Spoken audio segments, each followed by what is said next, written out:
Bonjour à tous, bienvenue sur le plateau du IQ pour une nouvelle émission. Aujourd'hui, je suis accompagnée de Thibaut. Bonjour Léa, bonjour à tous. Et nous allons vous parler de l'APA, l'activité physique adaptée. C'est un sujet très intéressant.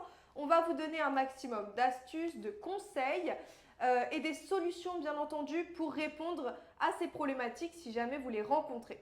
On va se baser aujourd'hui sur un rapport fourni par le ministère de la Santé et de la Prévention en 2023 qui s'intitule « Travail de l'équilibre chez les seniors et les personnes âgées ».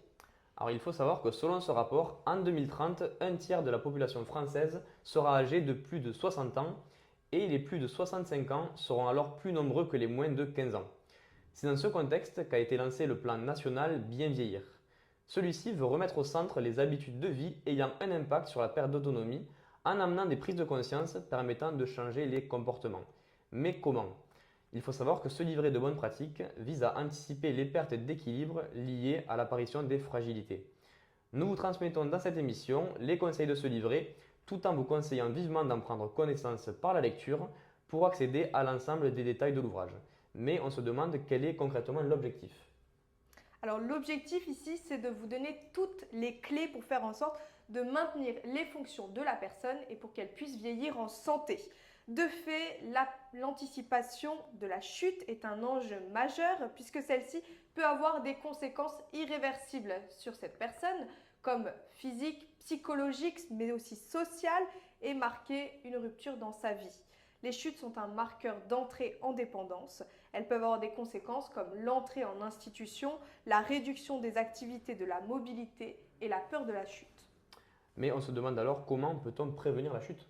Alors, comment on va faire pour prévenir la chute et l'entrée en dépendance? Donc, on peut parler de l'activité physique adaptée qui a d'ailleurs déjà fait ses preuves.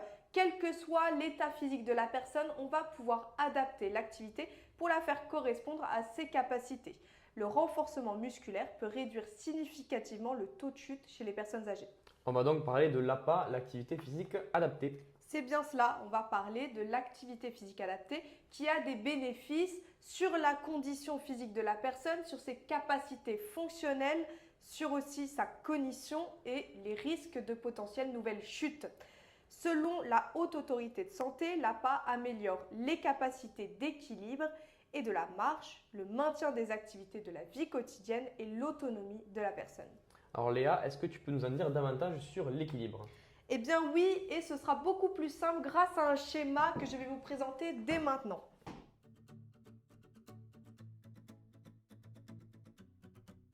Comme on peut le voir sur ce schéma, l'équilibre fonctionne par le biais de récepteurs. La vue, l'oreille interne, la prioperception et l'extéroception qui conduisent les informations au système nerveux central.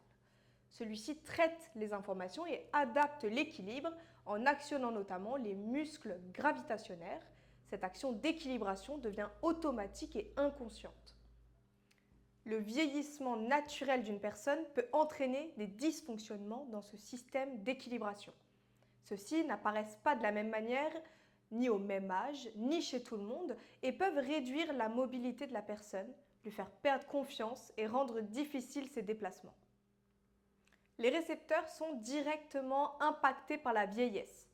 La vue, indépendamment des pathologies, peut être modifiée. La baisse de l'acuité visuelle peut entraîner une mauvaise appréciation des distances, un rétrécissement du champ visuel, une adaptation plus difficile aux variations de luminosité. L'altération de l'oreille interne, quant à elle, induit une diminution des cellules essentielles pour la perception des mouvements de la tête, la stabilisation de la tête et du corps. Au niveau de la proprioperception, la baisse de la sensibilité plantaire et les déformations des pieds peuvent provoquer des troubles de l'équilibre et la chute. Enfin, les récepteurs proprioceptifs, musculotendineux et articulaires, moins nombreux, peuvent entraîner une diminution des informations nécessaires à la régulation de la posture. L'avancée en âge est aussi associée à la réduction de la capacité à réaliser deux tâches simultanément, l'une cognitive et l'autre motrice, cette incapacité exposant grandement la personne au risque de chute. L'altération des récepteurs des informations nécessaires à l'équilibre peuvent impacter la marche. Celle-ci se retrouve modifiée, on retrouve une réduction des enjambées, de l'amplitude des pas, une réduction de la vitesse de marche, un temps de double appui podal qui augmente, une diminution de la flexion dorsale entraînant un pas davantage glissé, mais aussi des amplitudes de rotation plus faibles favorisant une posture dans son ensemble moins souple et articulée. Globalement, la capacité d'adaptation au déséquilibre décline, augmentant le risque de chute. D'autres facteurs peuvent être des éléments aggravants pouvant précipiter la chute, notamment la dénutrition ou déshydratation, les pathologies comme l'arthrose ou les maladies neurodégénératives, l'environnement et l'habitat de la personne, un chaussage inadapté, une mauvaise utilisation des aides techniques, l'inactivité et la sédentarité ou encore une précédente chute.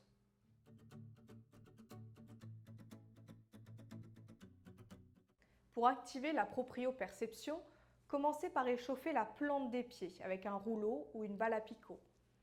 Travaillez l'équilibre en restant immobile, pieds écartés et en prenant conscience du polygone de sustentation. Cet exercice peut être réalisé yeux ouverts et fermés.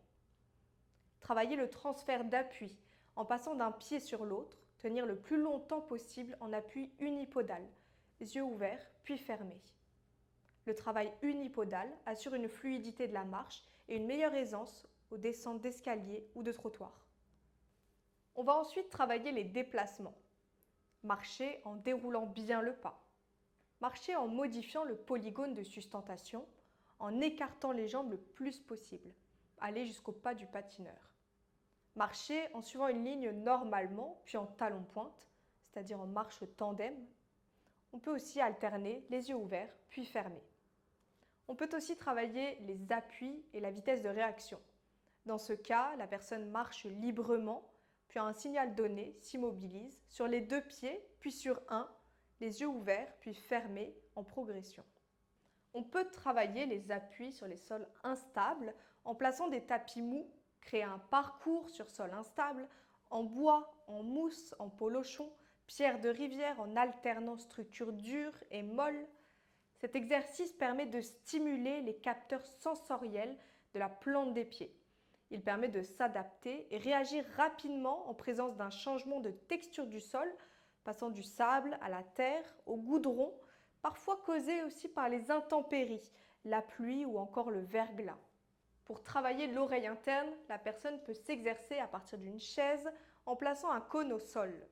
L'exercice consiste ensuite à se lever, faire le tour du cône et à revenir. Effectuer plusieurs passages en introduisant la variation de vitesse. On peut continuer le travail de l'oreille interne en marchant, puis au signal en faisant un demi-tour rapide ou un tour complet rapide du cône. Pour accentuer la difficulté, on peut demander à la personne de s'arrêter sur un appui podal.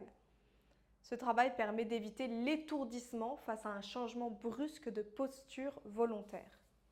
On peut travailler le champ visuel de la personne grâce à un exercice simple. Celle-ci, assise sur une chaise, doit suivre du regard un partenaire qui, debout, tourne autour, se rapproche, s'éloigne ou encore se baisse. Lors d'un déplacement en extérieur, un champ de vision correct permet une meilleure perception des informations extérieures afin d'esquiver les obstacles au sol, d'assurer la fluidité de la marche lors du croisement de personnes par exemple. On peut travailler la vitesse de réaction d'une personne en pratiquant la reproduction de mouvements. Une personne réalise des signaux visuels, l'autre, en réponse, doit faire un pas en avant, en arrière, à droite ou à gauche le plus vite possible. Il est important de pouvoir s'adapter, de réagir rapidement face à une situation soudaine provoquée par des éléments extérieurs surgissant brutalement. Il est primordial de garder une amplitude maximale sans douleur lors de la réalisation de gestes de la vie quotidienne. Se baisser, se laver, s'habiller, cuisiner, lever un membre supérieur ou encore avoir une marche fluide. Pour cela, la mobilité peut être travaillée à vide sur une chaise avec des mouvements lents axés sur les articulations. La rotation de cheville, le lever de genoux ou encore tendre la jambe dans le prolongement de la cuisse par exemple. Il est nécessaire de garder une force efficace dans les gestes de la vie quotidienne. Se lever d'une chaise, monter ou descendre des escaliers, enjamber un obstacle, faire le ménage, bricoler ou encore jardiner. Il est possible de travailler la double tâche pour renforcer les ressources attentionnelles de la personne en sollicitant la tâche motrice et la tâche mentale. On peut par exemple se déplacer en manipulant un objet, marcher en portant un plateau ou encore en répondant à des questions. Cette émission se basait sur le rapport travail de l'équilibre chez les seniors et les personnes âgées. Vous pouvez retrouver l'ensemble de ces exercices et bien plus encore dans le manuel pratique. Nous vous fournissons le lien en fin d'émission. Sachez aussi que vous pouvez en apprendre davantage sur l'ensemble des pathologies qui peuvent être rencontrées par les personnes âgées et leur impact sur leur vie quotidienne. Nous espérons que cette émission vous a plu dans tous les cas et on se retrouvera pour une prochaine émission très vite. À bientôt! À bientôt tout le monde!